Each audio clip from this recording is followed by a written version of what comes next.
Welcome to Khandwa Diocese.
Shalom ప్రేక్షకర్కం ఖండ్వా రూపతాయిలేకి స్వాగతం.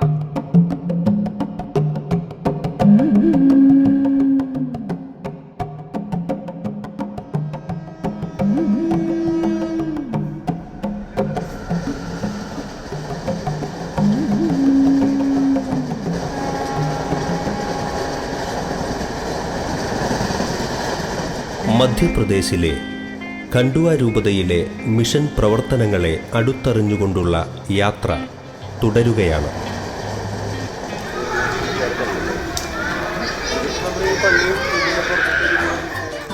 ഒരു കുഞ്ഞ് ഈ ഭൂമിയിലേക്ക് പിറന്നു വീഴുമ്പോൾ ഏതൊരു പിതാവും ആഗ്രഹിക്കുന്നുണ്ടാകും ആ കുഞ്ഞിനെ നല്ല രീതിയിൽ വളർത്തണം, നല്ല വിദ്യാഭ്യാസം നൽകണം എന്നെല്ലാം.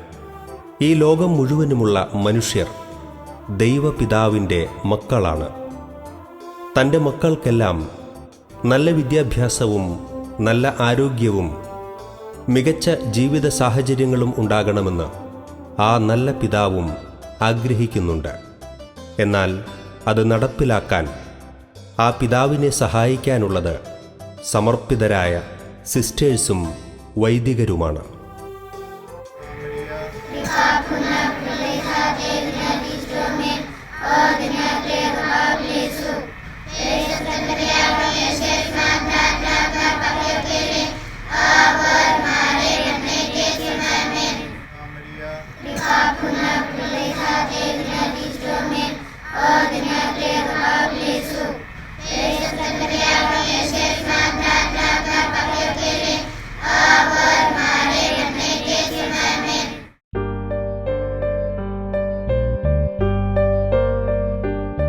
ഉൾഗ്രാമങ്ങളിൽ നിന്നും കുട്ടികളെ ഹോസ്റ്റലിൽ കൊണ്ടുവന്ന് താമസിപ്പിച്ച് വിദ്യാഭ്യാസം നൽകുന്നതുപോലെ പട്ടണങ്ങളിൽ മികച്ച സൗകര്യങ്ങളോടെ ഉന്നത നിലവാരമുള്ള വിദ്യാഭ്യാസ സ്ഥാപനങ്ങളും മിഷണറിമാർ നടത്തുന്നുണ്ട്.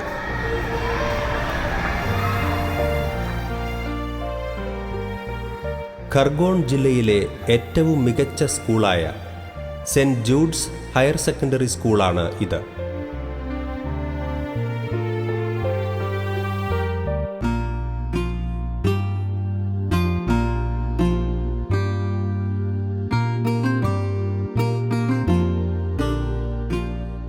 വിദ്യാർത്ഥികൾക്ക് ശാസ്ത്ര സാങ്കേതിക വിഷയങ്ങളിൽ ഉയരങ്ങൾ കീഴടക്കാൻ പ്രാപ്തമാകുന്ന വിധം ആധുനിക ലാബ് സൗകര്യങ്ങൾ ഇവിടെ ക്രമീകരിച്ചിരിക്കുന്നു.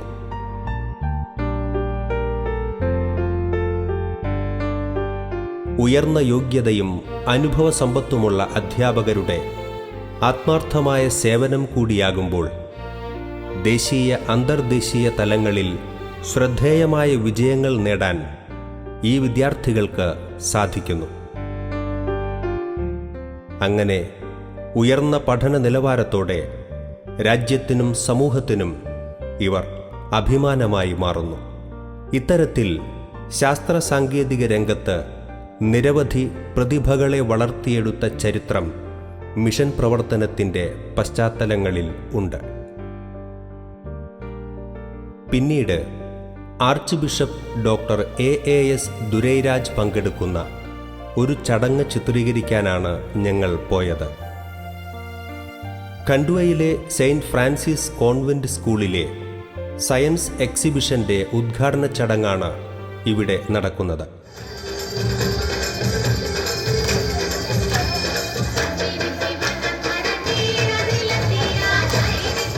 ഊർജ്ജസ്വലമായ നൃത്ത ചുവടുകളോടെ ഒരു വെൽക്കം ഡാൻസ് ആയിരുന്നു ആദ്യം.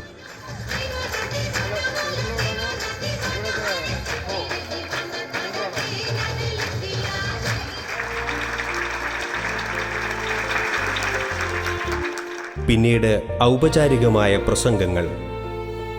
രൂപതയുടെ സോഷ്യൽ സർവീസ് പ്രവർത്തനങ്ങളുടെ ചുമതലയുണ്ടായിരുന്ന ഫാദർ ജയൻ അലക്സ്, സ്കൂളിൻ്റെ മാനേജരായ വൈദികൻ എന്നിവരെല്ലാം വേദിയിലുണ്ട്.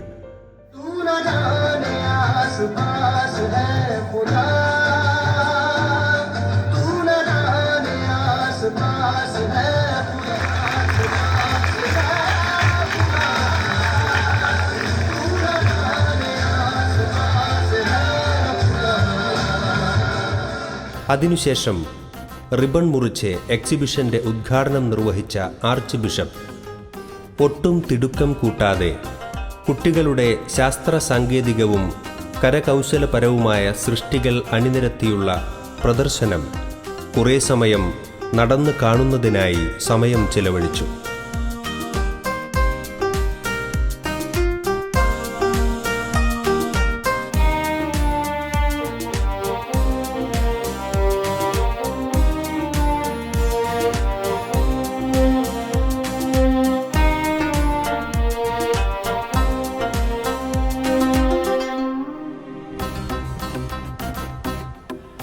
പുറത്തിറങ്ങിയ പിതാവ് പിന്നീട് പോയത് കുട്ടികൾ തന്നെ ഉണ്ടാക്കിയ വിഭവങ്ങൾ വിൽക്കുന്ന സ്റ്റാളിലേക്കായിരുന്നു.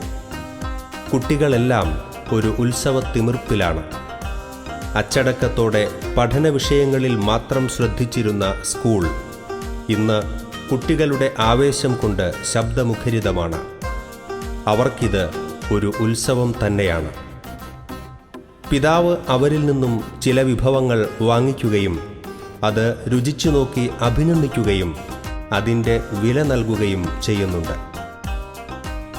കുട്ടികളും മുതിർന്നവരും അദ്ദേഹത്തിൻ്റെ അടുക്കൽ വരികയും കുശലാന്വേഷണങ്ങൾ നടത്തുകയും ചെയ്യുന്നു. ക്രിസ്ത്യൻ മിഷണറിമാരോടുള്ള ഈ സമൂഹത്തിൻ്റെ സ്നേഹവും ആദരവും പിതാവിനോടുള്ള അവരുടെ പെരുമാറ്റത്തിൽ നിന്നും നമുക്ക് മനസ്സിലാക്കാൻ സാധിക്കുന്നുണ്ട്. വിദ്യാഭ്യാസത്തോടൊപ്പം കുട്ടികളുടെ കലാഭിരുചികളും വളർത്തിയെടുക്കുന്നതിനും ഒരു വ്യക്തി എന്ന നിലയിൽ അവരുടെ സമഗ്രമായ വളർച്ച ഉറപ്പാക്കുന്നതിനും ക്രിസ്ത്യൻ വിദ്യാലയങ്ങൾ വളരെയധികം ശ്രദ്ധ ചെലുത്തുന്നുണ്ട്.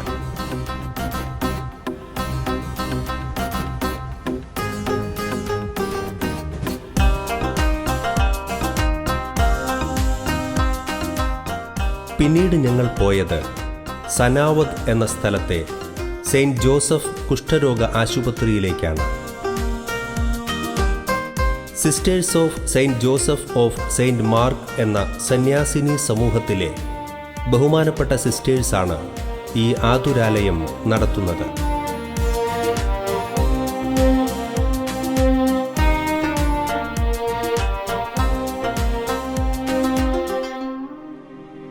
(1845) ഫ്രാൻസിലെ സെയിൻറ്റ് മാർക്ക് എന്ന സ്ഥലത്ത് ഫാദർ പിയറി പോൾ ബ്ലാങ്ക് ആണ് ഈ സന്യാസിനി സഭ സ്ഥാപിക്കുന്നത്.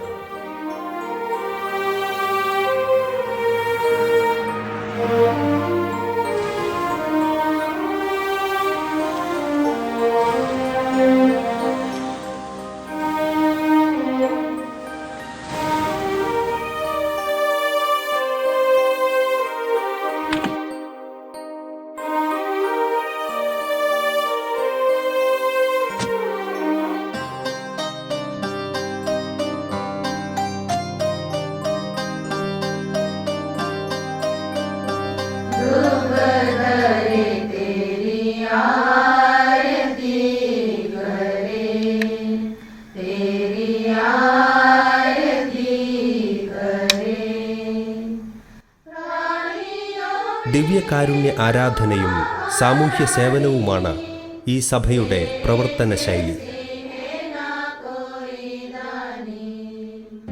അൾത്താരയ്ക്ക് മുന്നിൽ ദിവ്യകാരുണ്യ സന്നിധിയിൽ നിന്നും ആരാധനയിലൂടെ ശക്തി സ്വീകരിച്ച് ആതുര സേവനം, വിദ്യാഭ്യാസം, സാമൂഹ്യ സേവനം എന്നീ മേഖലകളിലേക്കിറങ്ങി ക്രിസ്തുവിൻ്റെ കരുണാർദ്രമായ ഹൃദയത്തോടെ സേവന പ്രവർത്തനങ്ങൾ ചെയ്യുകയാണ് ഇവരുടെ ശൈലി. 1976 ഈ സന്യാസിനി സഭ ഭാരതത്തിൽ ആരംഭിക്കുന്നത്. സഭാ സ്ഥാപകനായ ഞങ്ങളുടെ പിതാവ് ഫാദർ പിയറി പോളിൻ്റെ ആവശ്യവും ആഗ്രഹവും അനുസരിച്ച് സഭ ഇന്ത്യയിൽ വന്നപ്പോൾ അന്നത്തെ ആവശ്യമായി കണ്ട് ഞങ്ങൾ കുഷ്ഠരോഗികളെ ശുശ്രൂഷിക്കുകയും അവരെ ഞങ്ങൾ മരുന്ന് കൊടുത്തും ഞങ്ങളുടെ കൂടെ പാർപ്പിച്ചും സഭയിൽ സ്വീകരിച്ച് ജോലി ചെയ്യുന്നു. അതിവിദൂരങ്ങളിൽ മധ്യപ്രദേശിൻ്റെ ഗ്രാമപ്രദേശങ്ങളിൽ വിദ്യാഭ്യാസത്തിന് സാധ്യതകൾ ഇല്ലാത്ത സ്ഥലങ്ങളിൽ പെൺകുട്ടികൾക്ക് വിദ്യാഭ്യാസം കൊടുക്കാൻ വേണ്ടി പ്രത്യേകിച്ച് ഞങ്ങൾ ഹോസ്റ്റലുകൾ തുടങ്ങി ഇന്നും ഞങ്ങളുടെ ആ പ്രവർത്തനങ്ങൾ ഞങ്ങൾ തുടർന്നുകൊണ്ടിരിക്കുന്നു. ദിവ്യകാരുണ്യ ആരാധനയും അതിൽ നിന്ന് ലഭിക്കുന്ന ശക്തിയും കൃപയുമാണ് ഈ സഭാ അംഗങ്ങളുടെ ജീവനും. അതിൽ നിന്ന് ഞങ്ങൾ പ്രവർത്തന മേഖലകളിലേക്ക് എന്നും നടന്നു പോകുന്നു. സനാവതിൽ മിഷണറിമാർ കടന്നുവരുന്നത് 1961 SVD വൈദികനായ ഫാദർ നിക്കോളാസ് ജസ് ആണ് ഈ പ്രദേശത്ത് സുവിശേഷമെത്തിച്ചവരിൽ പ്രഥമ സ്ഥാനീയനായി സ്മരിക്കപ്പെടുന്നത്. 1976 ഇവിടെ കടന്നുവന്ന sisters of saint Joseph of saint mark ഇവിടെ ഒരു മികച്ച സ്കൂളും ഹോസ്റ്റലും ആരംഭിച്ചു. എന്നാൽ ഇവർ നേതൃത്വം നൽകുന്ന സെയിൻറ്റ് ജോസഫ് കുഷ്ഠരോഗ ആശുപത്രിയുടെ പേരിലാണ് സനാവത് എന്ന ഈ പ്രദേശം പിന്നീട് പ്രശസ്തമായത്. 1993 വരെ ഔളിയയിൽ നിന്നുള്ള സിസ്റ്റർ ക്രിസ്റ്റബാൾഡിസിൻ്റെ നേതൃത്വത്തിൽ ഹോളി സ്പിരിറ്റ് സിസ്റ്റേഴ്സാണ് ഇവിടെയെത്തി കുഷ്ഠരോഗം ബാധിച്ചവരെ ചികിത്സിച്ചിരുന്നത്. എന്നാൽ അവർക്ക് മറ്റു സെൻ്ററുകളിലേക്കും പോകേണ്ടതുള്ളതുകൊണ്ട് മാസത്തിലൊരിക്കൽ മാത്രമാണ് ഇവിടെ എത്താൻ സാധിച്ചിരുന്നത്. ഈ സാഹചര്യത്തിലാണ് കുഷ്ഠരോഗം മൂലം വലയുന്നവരെ സഹായിക്കുന്നതിനും ശുശ്രൂഷിക്കുന്നതിനും സനാവത്തിലെ സിസ്റ്റേഴ്സ് തീരുമാനിക്കുന്നത്. ഞങ്ങളുടെ സ്ഥാപനത്തിൻ്റെ പേര് സെയിൻറ്റ് ജോസഫ് ലെപ്രസി സെൻറ്റർ. 1992 ഞങ്ങൾ ഇവിടെ ഈ ലൊക്കാലിറ്റിയിൽ ഞങ്ങൾ സർവേ തുടങ്ങി. 1993 LEPRA Society NGO from UK, head offices in Hyderabad, funding agencies started helping us. Till 1993 from Aulia, Holy Spirit sisters were coming and giving the medicine once a month. പക്ഷേ ഈ once A month വന്നുകൊണ്ട് പേഷ്യൻസിന് ഒരു മാസത്തിലൊരിക്കൽ കാണാറുണ്ടായിരുന്നു. പക്ഷേ അവർക്ക് അധികം field workers ഇല്ലാത്ത കാരണം ആയിരിക്കാം. പക്ഷേ ബിറ്റ്വീൻ ദാറ്റ് 1 മന്തിനിടയ്ക്ക് പേഷ്യൻസിന് എന്ത് കോംപ്ലിക്കേഷൻ വന്നാലും അവർക്ക് സർവീസ് കൊടുക്കാൻ വേറെ ഉണ്ടായിരുന്നില്ല. അപ്പോൾ that was a need in this area to help the leprosy people those are affected in this area. Therefore ഞങ്ങളുടെ former provincial took an interest to help out these kinds of patients. So she made different NGOs. Lastly, Lepra Society from Hyderabad willing to support us. So therefore 1992 we started survey, continued our work. Till 2005 we were focusing on field work plus physiotherapy. Then also side by side we were doing the TB, HIV, AIDS. Also we are helping the patients. കുഷ്ഠരോഗികളെ ശുശ്രൂഷിക്കുന്നത് കേവലം ഒരു വൈദ്യസഹായമല്ല, മറിച്ച് പര്യാകുലമായ ഒരു ജീവിതത്തെ സമാശ്വാസത്തിലേക്കും സന്തോഷത്തിലേക്കും നയിക്കുന്ന നിസ്വാർത്ഥ സേവനമാണെന്ന ഗാന്ധിജിയുടെ വാക്കുകളാണ് ഈ സിസ്റ്റേഴ്സിൻ്റെ സേവന പ്രവർത്തനങ്ങൾ നമ്മെ അനുസ്മരിപ്പിക്കുന്നത്. കുഷ്ഠരോഗികൾക്ക് പുറമെ ക്ഷയം, എയ്ഡ്സ് തുടങ്ങിയ രോഗങ്ങൾ ബാധിച്ചവരെയും ഈ സന്യാസിനികൾ ശുശ്രൂഷിക്കുന്നു. കൂടാതെ കുഷ്ഠരോഗം ബാധിച്ച് അംഗവൈകല്യം വന്നവർക്ക് റീകൺസ്ട്രക്റ്റീവ് സർജറികൾ നടത്താനും ഇവർ തയ്യാറായി.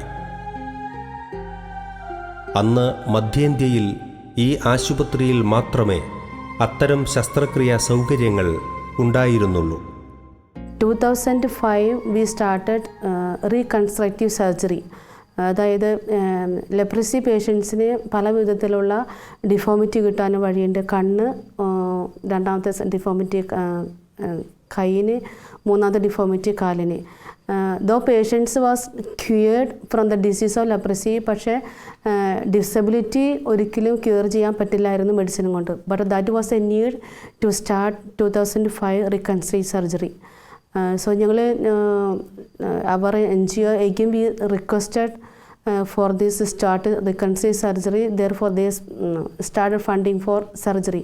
അപ്പോൾ 2005 തുടങ്ങി ഞങ്ങൾ മെയിൻലി ഫോക്കസ് ചെയ്യുന്നത്, ഇന്ന് വരെ ഞങ്ങൾ ഫോക്കസ് ചെയ്യുന്നത് റിക്കൺസ്ട്രക്റ്റീവ് സർജറിക്ക് വേണ്ടി മാത്രമാണ്. അപ്പോൾ 2005 തുടങ്ങി 2017 ഡിസംബർ വരെ ഞങ്ങൾ 1417 സർജറി ഞങ്ങൾ ചെയ്തിട്ടുണ്ട്. ഞങ്ങൾ 2005 തുടങ്ങി 2010 വരെ ഈ സർജറി ചെയ്തപ്പോൾ മധ്യപ്രദേശ് ഈ സ്റ്റേറ്റിൽ ഒരേ ഒരു സർജിക്കൽ സെൻറ്റർ മാത്രം ഞങ്ങളുടേതായിരുന്നു, സെൻറ്റ് ജോസഫ് എൽബറീസ് സെൻറ്റർ. 2010 ജബൽപൂർ, മധ്യപ്രദേശിലെ Jabalpur Victoria hospital started reconstructive surgery. അതുവരെ നമുക്ക് ഹോൾ MP-യിലെ എല്ലാ ഡിസ്ട്രിക്റ്റിൽ നിന്നും ഞങ്ങൾക്ക് പേഷ്യൻസിനെ കിട്ടായിരുന്നു. എല്ലാ മാസവും ഞങ്ങൾ 15-20 കേസസ് ഞങ്ങൾ എന്നും എല്ലാ മാസവും ഓപ്പറേറ്റ് ചെയ്യായിരുന്നു. 2010 തുടങ്ങി ജബൽപൂരിൽ സർജറി സ്റ്റാർട്ട് ചെയ്തപ്പോൾ കേസ് ലോഡ് കം ഡൗൺ ചെയ്തു. Since then once in 2 months ഞങ്ങൾ പേഷ്യൻസിനെ സർജറി വയ്ക്കാറുള്ളൂ. Looking at the background of the hospital, I can say very happily we have supported and given new life for the patients, the downtrodden society rejected by the patients, those who are called leprosy people. We could help them maximum by giving the quality improved life. ഏതൊരു mission സെൻ്ററിൻ്റെയും വളർച്ചയിൽ അവിടുത്തെ വൈദികരോടൊപ്പം നിന്ന് പ്രവർത്തിച്ച സിസ്റ്റേഴ്സിൻ്റെ ത്യാഗപൂർണമായ സേവനങ്ങളാണ് ക്രൈസ്തവ വിശ്വാസത്തെ വളർത്തിയിട്ടുള്ളത്. പിറന്ന നാടും വീടും ഉപേക്ഷിച്ച് ക്രിസ്തുവിൻ്റെ സുവിശേഷത്തിനു വേണ്ടി ഒരു മുൻ പരിചയവുമില്ലാത്ത നാട്ടിലേക്ക്, വ്യത്യസ്തരായ മനുഷ്യരുടെ ഇടയിലേക്ക് ഒരു സുരക്ഷിതത്വവുമില്ലാതെ ആദ്യകാലങ്ങളിൽ ഇറങ്ങിത്തിരിച്ച സന്യാസിനിമാരെക്കുറിച്ച് കേൾക്കുമ്പോൾ പലപ്പോഴും ആദരവ് കൊണ്ട് ശിരസ് നമിച്ചു പോകാറുണ്ട്. ഇന്ന് ആ ജീവിതങ്ങളെ എത്ര പേർ സ്മരിക്കുന്നുണ്ട്? ഭൂതകാല വിസ്മൃതിയിലെങ്ങോ ത്യാഗത്തിൻ്റെയും സമർപ്പണത്തിൻ്റെയും തിരിനാളമായി ജ്വലിച്ച അവർക്ക് ദൈവം സ്വർഗത്തിൽ ഉയർന്ന സ്ഥാനങ്ങൾ നൽകട്ടെയെന്ന് നമുക്ക് പ്രാർത്ഥിക്കാം. ഈശോ പുനരുത്ഥാനം ചെയ്തതിൻ്റെ ആദ്യ സാക്ഷിയായി നിന്ന് സ്ത്രീ ആയതുപോലെ തന്നെ വിശ്വാസത്തിൻ്റെ ഓരോ കാര്യങ്ങളും മിഷണറി പ്രവർത്തനത്തിൽ ഏറ്റവും കൂടുതൽ പുരോഹിതന്മാരോടും മിഷണറിമാരോടും തോള് ചേർന്ന് ജോലി ചെയ്ത ഓരോ സന്യാസിനി സമൂഹത്തെയും ഞാൻ ഈ അവസരത്തിൽ ഓർമ്മിക്കുകയാണ്. അവരിൽ അനേകായിരങ്ങൾ കഷ്ടപ്പെട്ടും പ്രത്യേക സാഹചര്യങ്ങളിൽ, യൂറോപ്പിൽ നിന്ന് വന്നവർ പ്രത്യേക സാഹചര്യങ്ങളിൽ ഈ ട്രോപ്പിക്കൽ ഏരിയയിൽ 38 മുതൽ 40-42 ഡിഗ്രി വരെ വേനൽക്കാലത്ത് ചൂടുള്ള അന്നത്തെ കാലത്ത് യൂറോപ്യൻസ് ഇവിടെ വന്ന് ജീവിച്ച് ഓരോരുത്തർക്കും വേണ്ടിയും ചെയ്ത ഓരോ പ്രവർത്തികൾ, മിഷൻ പ്രവർത്തനത്തിന് പുരോഹിതന്മാരോട് തോളോട് തോൾ ചേർന്ന് പ്രവർത്തിച്ച ഓരോ നിമിഷങ്ങളുണ്ട്. അതിലൂടെയാണ് അവരിലൂടെയാണ് മിഷൻ പ്രവർത്തനം കൂടുതലായിട്ട് പച്ച പിടിച്ചത്. 2 കാരണങ്ങളാണ്. ഒന്ന്, ആദിവാസികൾ അവർ തട്ടമിടുന്ന ആൾക്കാരാണ്.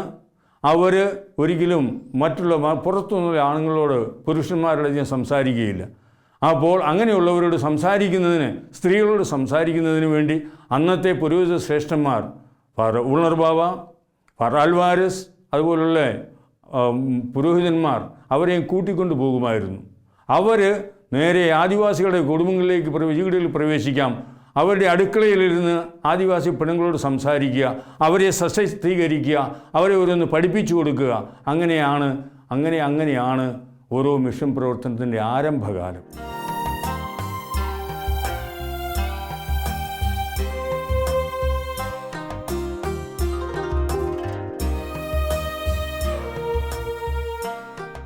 രാത്രിയിൽ മടങ്ങുമ്പോൾ മനസ്സു നിറയെ പേരറിയാത്ത ഒരുപാട് സന്യാസിനിമാരുടെ മുഖങ്ങൾ മിന്നിമറഞ്ഞു. ശിലാഫലകങ്ങളിൽ പേരുകൾ രേഖപ്പെടുത്തപ്പെടാതെ, ഒരു പത്രവാർത്തയിൽ പോലും ഇടം പിടിക്കാതെ, ഒരു പാരിതോഷികത്തിനും കാത്തുനിൽക്കാതെ, ക്രിസ്തുവിൻ്റെ സുവിശേഷത്തെ പ്രതി ദൈവസ്നേഹം നിർബന്ധിച്ചതിനാൽ ജീവിതം ഈ മണ്ണിൽ അജ്ഞാതമായി ജീവിച്ചു തീർത്ത ആയിരക്കണക്കിന് സന്യസ്തരുടെ പ്രാർത്ഥനാ നിമന്ത്രണങ്ങൾ സ്വർഗത്തിൽ ഒന്നിച്ചുയരുന്നത് കാതിൽ മുഴങ്ങുന്നത് പോലെ തോന്നി. ആ പ്രാർത്ഥന മതി ഇവിടുത്തെ സുവിശേഷ പ്രവർത്തനത്തിന് ത്വരിതവേഗം കൈവരിക്കാൻ. ദൈവമേ, ഈ മണ്ണിൽ സുവിശേഷ ജ്വാലയെ അങ്ങ് ഉജ്ജ്വലിപ്പിക്കണമേ.